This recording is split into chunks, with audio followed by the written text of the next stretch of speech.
Essa semana todos nós presenciamos aí uma situação lamentável que ocorreu ali no município de Valinhos. E realmente não é para menos, né? Diante daquilo que foi mostrado, do que foi gravado, né?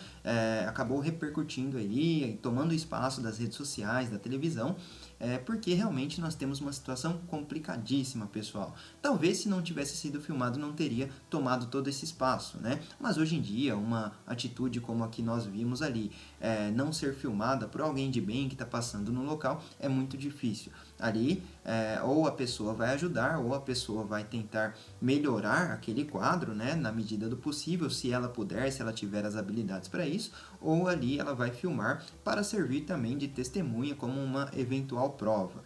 Mas, a partir desse caso, eu vou comentar um outro caso aqui com vocês, tá? Que foi decidido, teve uma decisão judicial, um acórdão aqui do Tribunal de Justiça de São Paulo, de algo parecido que uma pessoa acabou sofrendo. Eu vou divulgar o número do processo também, até porque o processo é público, tá? Não está em segredo de justiça, então você também pode ter acesso a essa informação. Diante disso que aconteceu com esse rapaz, surgiram aí várias dúvidas. Será que ele teria ali uma responsabilidade criminal por isso? Eu não vou entrar nesse aspecto, né, da responsabilidade criminal, mas sim da responsabilidade civil ali, né, o dever de indenizar. A gente vai falar sobre isso, até porque eu ouvi muita gente falando, esse rapaz devia processar e ganhar um dinheiro desse cara. Será que é assim mesmo que funciona, né? Então, vamos analisar o caso a partir de uma decisão que eu trouxe aqui parecida, ok? E também trago aqui os artigos do Código Civil que vai embasar essa situação, certo? Então é sobre isso que a gente vai falar hoje. É muito lamentável mesmo esse caso, mas vamos entender se algo acontecer com você, ou como que você deve agir, né? Se algo nesse sentido acontecer com você, como você deve agir e o que você pode fazer diante disso, certo? Então eu trago aqui, pessoal, um parágrafo aqui, tá? Da decisão do Tribunal de Justiça que eu peguei. A agressão verbal perpetrada pela ré de conteúdo racial, vejam que é algo parecido, tá? Revela conduta lesiva ao patrimônio material da autora, suficiente ao desencadeamento de abalo emocional, a dor, humilhação e sofrimento gerados porque decorrentes do próprio fato, independem de comprovação para seu reconhecimento. Veja só, independe de comprovação para o seu reconhecimento. Tá, o que ele quer dizer com isso? Eu não preciso provar que eu fui xingado, que eu fui humilhado? Não necessariamente, né? Você precisa ali demonstrar o fato, que houve o xingamento, que houve a injúria, né? Foi o que a gente viu no vídeo, no caso. Houve aquela situação, o rapaz estava a serviço, ou seja, até, vamos dizer, de certa forma, mais vulnerável, né, do que o rapaz que estava ali na casa dele, no local onde ele conhecia, onde tem outros conhecidos, a família e tudo mais, né? Então o rapaz estava numa situação de vulnerabilidade ali. E ali realmente houve as agressões, e o que não precisaria, segundo aqui a decisão, né, segundo esse acórdão aqui do Tribunal de Justiça, que não precisaria ali ser comprovado a dor, o sofrimento e a humilhação, porque isso ficou claro, né? Talvez ali qualquer pessoa naquela situação teria sofrido aqueles mesmos sentimentos, né? Teria passado por aquela mesma situação complicada. Bom, vamos lá. Aqui eu trago um outro ponto, um outro parágrafo, tá, dessa decisão, desse acordo. E olha só o que ele fala aqui. Ele usa inclusive a lição do autor Sérgio Cavalieri. Vamos lá. Deriva na lição de Sérgio Cavalieri Filho, inexoravelmente do próprio fato ofensivo, ou seja, não se separa ali do próprio fato ofensivo, tá? Inexoravelmente do próprio fato ofensivo, de sorte que provada a ofensa. Ipso facto está demonstrado o dano moral à guisa de uma presunção natural. Ora, ele usa algumas palavras aqui, um pouco mais complicadas, mais técnicas, né? Até mesmo o termo em latim, mas o que ele quer dizer? Que não se separa ali o fato do dano moral, não se separa ali o fato, né, que aconteceu, aquele xingamento, aquela injúria, da dor e sofrimento ali mantidos por quem recebeu, né, essas agressões. Tá? Então, basicamente, ele quer dizer isso aqui, ó, inexoravelmente do próprio fato ofensivo, ok? Então, a gente percebe que, diante dessa situação do que nós vimos aí no vídeo, é exatamente isso que aconteceu, né, pessoal? Houve a humilhação e o mais importante, tá? Não o mais importante, mas um dos pontos muito importantes aqui. O motoboy, ele manteve a calma. Imagine você que, diante daquilo que ele sofreu, ele começasse também a agredir a outra parte.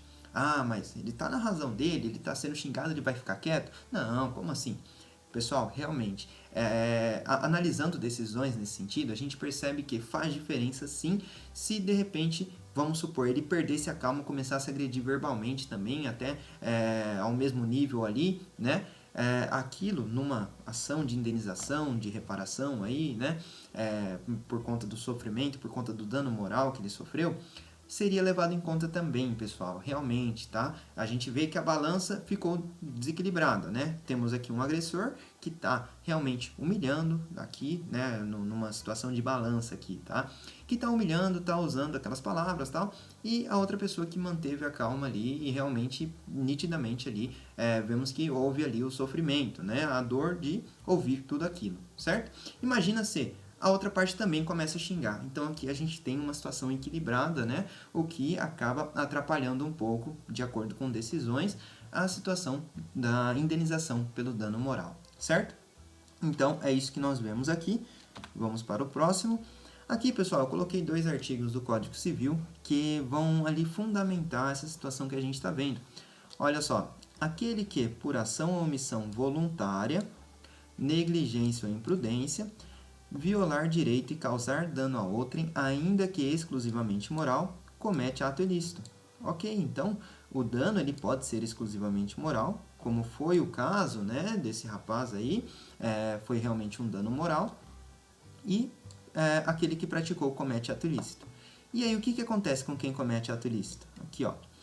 Aquele que, por ato ilícito, artigos 186 e 187, 186 é esse aqui, causar dano a outrem, fica obrigado a repará-lo. O que a gente tem aqui então, pessoal? Realmente houve ali um dano moral e esse dano é reparável. É isso, pessoal, tá? Então, realmente é passível sim de uma indenização. É lógico que ele tem que buscar os seus direitos, buscar o judiciário, reunir provas ali do que aconteceu. Bom, né, nesse caso, acabou tomando o espaço aí de toda a mídia. Então, realmente a gente vê que não vai ser tão difícil assim conseguir provas, né? Tinha um rapaz ali perto também, presenciando, quem filmou também, né? Acaba sendo uma testemunha do ocorrido, do que aconteceu. Então, nesse caso, não está tão difícil assim. Mas se isso acontece com você ou com algum conhecido, alguém, é importante que se tenha provas do fato, tá? Não adianta você chegar lá e falar, ele me xingou e me ofendeu.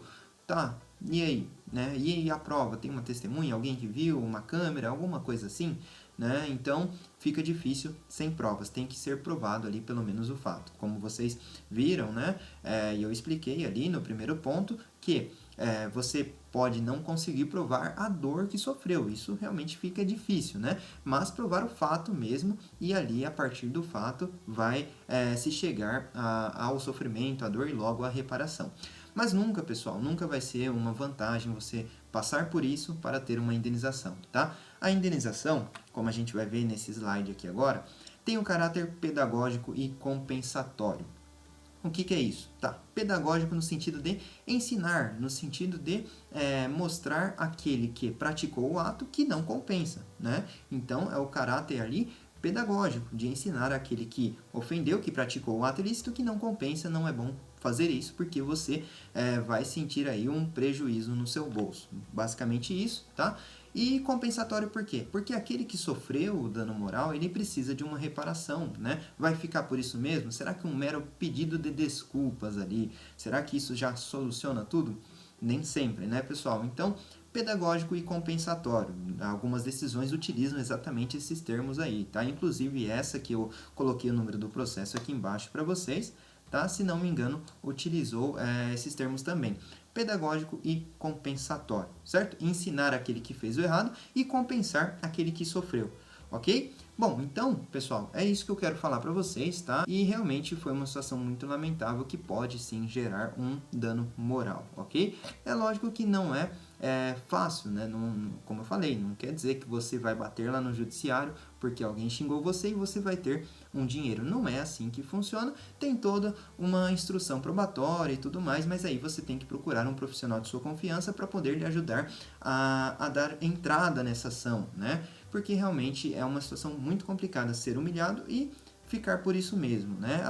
Até mesmo, pessoal, a gente vê que postagens humilhantes no Facebook, no Instagram, coisas nesse sentido, também estão levando ao dever de indenizar, pessoal. Então, realmente, procure seus direitos se você passou por algo assim. E, mais importante também, mantenha calma. Não adianta você, lembra do exemplo da balança? Não adianta você ficar no mesmo nível da pessoa, querer pagar com a mesma moeda. Isso não é justiça, né? Apesar de você, de certa forma ali, equilibrar a balança, você não está fazendo da maneira correta, ok? Bom, então é isso, espero que tenham gostado do vídeo, compartilhem e não deixem de se inscrever no canal e comentar aí o que acharam.